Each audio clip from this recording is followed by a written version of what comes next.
எங்களையும் கூப்பிடுங்கள் என்று விஜய் கடிதம்.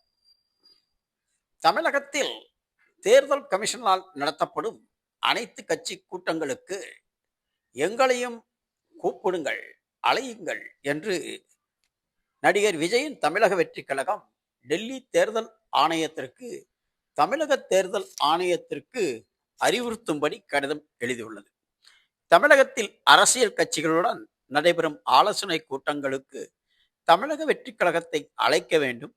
இந்திய அரசியல் அமைப்பின் 324 பிரிவின்கள் உள்ள அதிகாரங்களை பயன்படுத்தி மாநில தேர்தல் ஆணையம் மற்றும் தமிழக தேர்தல் அதிகாரிகளுக்கு உரிய அறிவுறுத்தலை வழங்குமாறு அல்லது எதிர்வரும் தேர்தல் தொடர்பான அரசியல் கட்சிகளுடன் கூட்டப்படும் ஆலோசனை கூட்டங்களில் தமிழக வெற்றி கழகம் அழைக்கப்படுவதை உறுதி செய்யுமாறு எங்களது கோரிக்கையை பரிசீலிக்க வேண்டும் என கேட்டுக்கொள்கிறோம் என தேர்தல் கமிஷனுக்கு நடிகர் விஜய் கடிதம் அனுப்பியுள்ளார்.